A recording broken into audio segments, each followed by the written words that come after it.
तुमच्या बापाचा नाही तर लोकांचा पैसा आहे, माज दाखवू नकोस। आतापर्यंत काय झोपला होता का? खराब कामावरून रोहित पवार अधिकाऱ्यावर संतापले।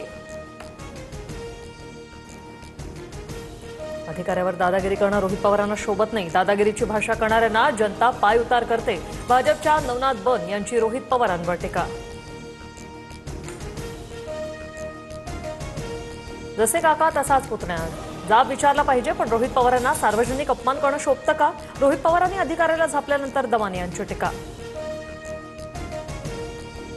वारंवार सांगूनही अधिकारी सुधारत नसतील, धारेवर धरणं चुकीचं आहे का?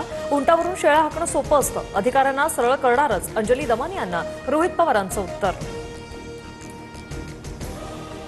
नाशिकच्या त्र्यंबकेश्वरमध्ये पार्किंगची फी वसुली करणाऱ्याकडून गुंडगिरी, 3 ते 4 पत्रकारांना मारहाण। शिवीगाळ करणाऱ्या गुंडांना जाब विचारल्यानंतर पत्रकारांना मारहाण। पत्रकारांना मारहाण करणाऱ्या 3ही आरोपींना अटक। मुख्यमंत्र्यांनी जिल्हाधिकाऱ्यांना दिले कारवाईचे आदेश। छगन भुजबळांकडून नाशिकमधील जखमी पत्रकारांची विचारपूस, कायमची गुंडगिरी सुरू आहे, पोलिसांना कल्पना नाही का? ज्यांनी वसुलीचे अधिकार दिले त्यांची चौकशी झाली पाहिजे, छगन भुजबळांची मागणी। माझ्या घरी येऊन दाखवा, परत कसे जाता बघतो, संजय राऊतांचं राजेश मोरेंना आव्हान। आमदार राजेश मोरेंनी राऊतांना घरात घुसून मारण्याचा इशारा दिला होता। पडळकरांनी जयंत पाटलांवर खालच्या भाषेत टीका केल्यानं शरद पवारांची राष्ट्रवादी आक्रमक। कुत्र्याच्या गळ्यात पडळकरांचा फोटो घालत पवारांच्या राष्ट्रवादीचं आंदोलन, तर पडळकर समर्थकांकडून पडळकरांच्या फोटोला दुग्धाभिषेक। गोपीचंद पडळकरांची जीप छाटणाऱ्याला 5 लाख रुपयांचं बक्षीस देणार, शरद पवारांच्या राष्ट्रवादीच्या अविनाश देशमुख यांचं वक्तव्य। गरब्यात फक्त हिंदूंनाच प्रवेश द्या, मुस्लिमांना प्रवेश देऊ नका, आधार कार्ड बघूनच गरब्यात प्रवेश द्या, विश्व हिंदू परिषदेची मागणी। आधी जिल्हाधिकारी कार्यालयाचं गेट तोडलं, आता थेट कलेक्टरला सोडू, शेतकऱ्यांच्या मुद्द्यावरून बच्चू कडू आक्रमक।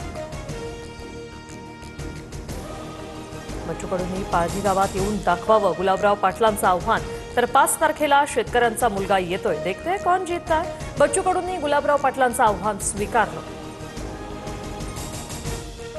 वाल्मी कराड समर्थक गोट्या गित्तेसह 5 जणांवरील मकोका रद्द, परळीतील सहदेव साधभाई यांच्या खुनाचा प्रयत्न आणि लूट प्रकरणात मकोका अंतर्गत कारवाई करण्यात आली होती।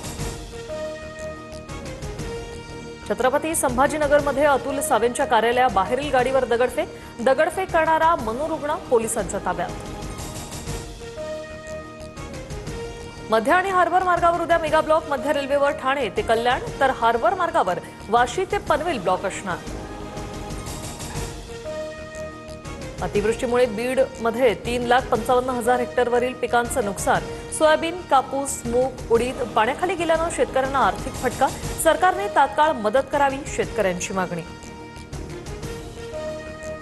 मल्याळम सुपरस्टार मोहनलाल यांना दादासाहेब फाळके पुरस्कार जाहीर, 71व्या राष्ट्रीय चित्रपट पुरस्कार समारंभात सन्मान करण्यात येणार, पंतप्रधान मोदींकडून मोहनलाल यांचं अभिनंदन। अमेरिकेच्या H-1B व्हिसासाठी आता $1,00,000 म्हणजे 88 लाख रुपये मोजावे लागणार। डोनाल्ड ट्रम्प यांच्या निर्णयामुळे भारतीयांच्या अडचणी वाढणार, एकूण H-1B व्हिसा धारकांपैकी 71% भारतीय असल्याची माहिती।